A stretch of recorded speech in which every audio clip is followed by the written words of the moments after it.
하나님의 크신 은혜와 평강이 새벽기도에 참여하시는 모든 성도님들 심령과 삶 가운데 함께 하시기를 주님의 이름으로 축원을 드립니다. 특별히 오늘 새벽기도에는 우리 청소년들 수련회 가운데에 함께 동참했는데 청소년들이 새벽기도에 참여하는 게 쉽지 않습니다. 그럼에도 불구하고 우리 청소년들 모두가 하나님께서 주시는 그 비전 가지고 세상에 나아가서 세상이 감당하지 못하는 믿음의 사람들로 살아갈 수 있기를 주님의 이름으로 축원을 드립니다. 오늘 읽은 말씀을 보면 앞에 있는 내용을 보면 우리가 잘 아는 오병이어 떡 5개 물고기 2마리로 장정만 5천 명을 먹었던 그 기적에 대한 말씀이 나옵니다. 이 사복음서에 보면 오병이어에 대한 말씀이 모두 똑같이 기록이 되어 있는데 그 오병이어의 기적이 일어난 원인에 대해서 말씀해주고 있는데 그 원인은 다른 무엇이 아니라 모두 똑같이 예수님의 축사를 기록하고 있습니다. 예수님께서 떡 5개 물고기 2마리를 가지고 하늘을 우러러 축사하셨다.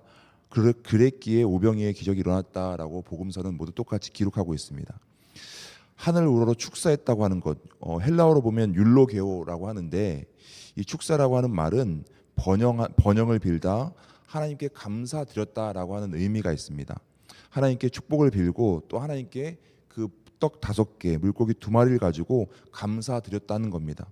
예수님께서 이렇게 감사하고 축복하니까 이 떡 5개 물고기 2마리로 많은 사람들 장정만 5천 명이 먹고도 12광주리가 남는 놀라운 기적이 일어났다라는 거죠. 청소년기에 들어서면 우리가 가치 판단, 상황 판단을 하게 됩니다. 물론 초등학교 때도 그렇지만 가치 판단과 상황 판단이 가능할 뿐만 아니라 이전보다 더욱더 정확해집니다. 가치를 판단하면서 능력을 판단하면서 자신이 가지고 있는 능력, 가치, 자신에게 주어진 상황, 여건 판단하면서 여러 가지 마음들이 생기는데 그 가운데 비교하는 마음도 생기고 그 비교로 인해서 불만, 불평, 때로는 우쭐해하기도 하고 다른 누구보다 내가 이러한 능력을 가지고 있다 우쭐해하기도 하고 때로는 다른 사람보다 능력이 없음을 가지고 또는 소유나 여러 가지 상황이 좋지 않음을 가지고 절망, 낙심할 때가 있습니다. 그런데 오병이어의 사건을 보면 비록 가진 것이 떡 5덩어리 그리고 물고기 2마리 일자라 하더라도 그것을 놓고 하나님께 축복을 빌고 하나님께 감사했을 때 하나님께서 축복해 주셨을 때 그와 같은 기적의 사건이 일어났다라고 분명히 성경은 우리에게 말씀하고 있습니다. 마찬가지로 우리의 상황과 여건이 어떠하든지 우리가 하나님께 감사할 때 하나님께 축복을 빌 때에 우리에게 그 같은 놀라운 기적의 사건이 일어나는 줄 믿습니다. 특별히 우리 청소년들에게 자신에게 주어진 여러 가지 조건과 사건이 있을 겁니다. 상황이 있을 겁니다. 또 능력이 있을 터인데 그것을 가지고 비교하고 끝나는 것이 아니라 불평하면서 비교하는 것이 아니라 그 가운데에 주님만 바라보면서 하나님만 바라보면서 주님께서 주시는 놀라운 은혜와 축복 가운데 살아가는 우리 청소년들 될 수 있기를 주님의 이름으로 축원을 드립니다. 오늘 읽은 본문 말씀 보면 오병이어 사건이 일어난 이후에 예수님께서 그 자리를 떠나십니다. 왜냐하면 사람들이 그 기적을 일으킨 예수님을 세상의 임금으로 삼으려고 하는 것을 예수님께서 보셨기 때문이죠. 예수님은 세상의 임금이 아닌데 사람들은 세상의 임금으로 예수님을 삼고자 했습니다. 그리고 자신들의 목적을 이루고자 하는 거죠.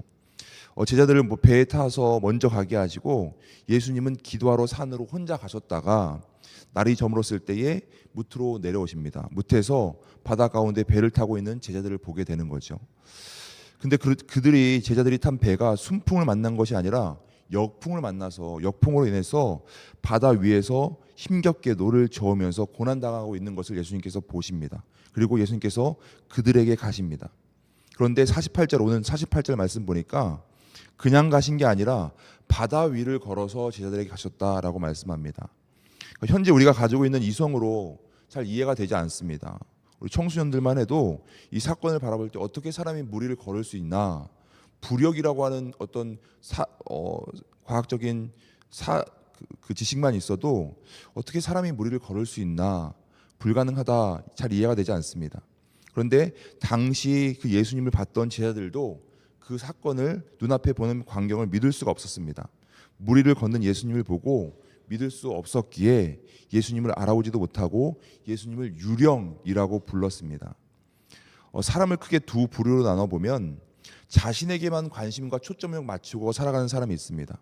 주변 사람들 상황을 파악하지 못하는 사람들이 있습니다. 반대로 상대를 잘 알아보면서 상황을 잘 파악하면서 그에 맞게 알맞게 행동하는 사람들도 있습니다. 오늘 말씀에서 보면 제자들은 자신들이 추종하는, 자신들이 따라다니는 그 예수님을 알아보지 못하고 유령이라고 합니다. 어떻게 예수님이라고 알아보지 못할 수 있을까 의문이 들기도 하지만, 문제는 이러한 실수를 우리들도 자주 범한다는 거죠.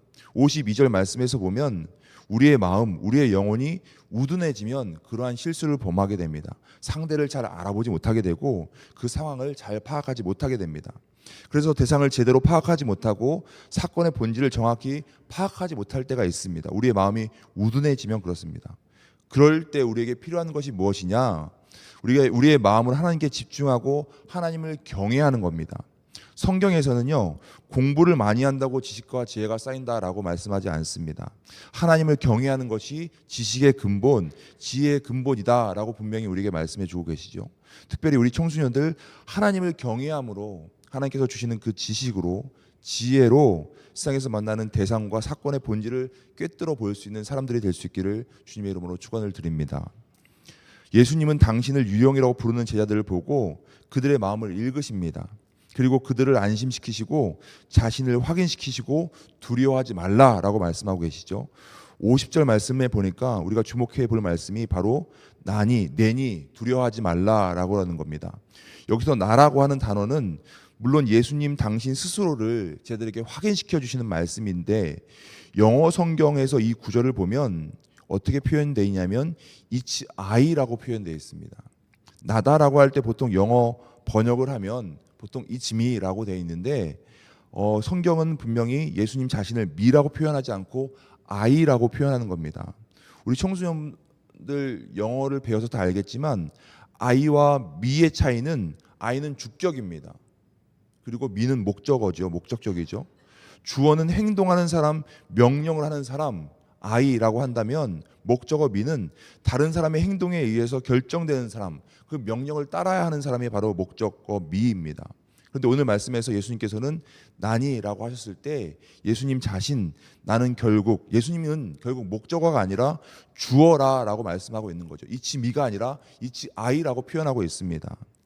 그러니까 즉 예수님은 결국에는 목적어가 아니라 우리의 주어 되시는 분이라는 거죠. 영원한 주어이신 예수님, 우리의 삶의 주어이신 예수님, 영원한 우리의 삶의 주인 되시는 분이 바로 예수님이다. It's I라는 겁니다. 그 예수님이 그를 따르는 목적어인 우리에게 항상 말씀하고 계시고, 우리는 그 주어 되시는 그 예수님의 말씀에 순종하는 사람들이 되어야 합니다. 성경 말씀에 보면 많은 인물들이 나옵니다. 구약의 많은 인물들, 신약의 많은 인물들이 나오는데, 믿음의 사람들의 공통점이 뭐냐? 바로 하나님을 삶의 주어로 여기는 사람들이라는 거죠. 하나님을 내가 원하는 목적대로 사용하는 것이 아니라 하나님 우리의 삶의 주어가 되어서 우리를 하나님이 원하시는 그 삶을 살아간다는 겁니다. 구약에 보면 요셉도 마찬가지였습니다. 그 많은 고생을 한 요셉이 뭐라고 고백합니까? 창세기 45장에 보면 여기로 나를 보내시는 당신들이 아니라 바로 하나님이시다 라고 고백합니다. 내 삶의 주인이 하나님이시다라고 고백하는 거잖아요. 출애굽할 때 앞장섰던 모세도요, 자신이 가지고 있는 능력, 조건이 내가 이스라엘 백성들을 출애굽시킬 수 없습니다. 그럴 수 없는 조건과 여건입니다라고 고백했을 때 하나님이 나를 보내셨다, 하나님께서 너를 보낸다라고 하는 그 믿음 가지고 그렇게 순종하며 출애굽을 감행합니다. 골리앗과 다윗 싸움 우리 잘 아시겠지만, 다윗도 그 골리앗을 만났을 때에 상대도 되지 않는, 세상적인 눈으로 보면 그 조건이 자기가 가진 조건보다 뛰어넘는 골리앗을 만났을 때에도 뭐라고 다윗이 고백하냐면, 오늘 여호와께서 너를 내 손에 넘기신다라고 그렇게 고백합니다. 내가 너와 싸워서 이긴다라가 아니라 여호와께서 너를 내 손에 넘겨주신다라고 고백하면서 하나님을 삶의 주인 삼는다는 거죠. 신약에 보면 베드로도 예수님 만났을 때 주는 그리스도시요 살아계신 하나님의 아들이다라고 그렇게 고백합니다. 이처럼 성경이 우리에게 증거하고 있는 믿음의 사람들, 그 모두가 하나님을 삶의 주어로, 예수님을 삶의 주어로 모시고 살았던 사람들입니다. 하나님을 우리의 삶의 주어로, 주인으로 모시고 산다고 하는 것은 우리의 모든 삶을 하나님이 주관하시고 섭리하시고 인도하신다라고 하는 그런 고백으로 사는 겁니다.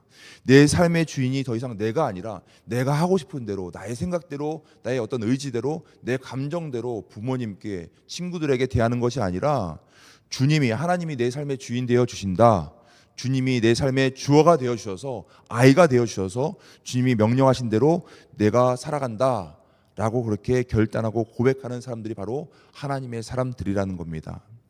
오늘 마가복음에 나오는 본문과 같은 내용을 기록한 마태복음 14장 말씀을 보면, 바람이 부는 바다에서 배 위에 있었던 베드로가 예수님께 나아갑니다.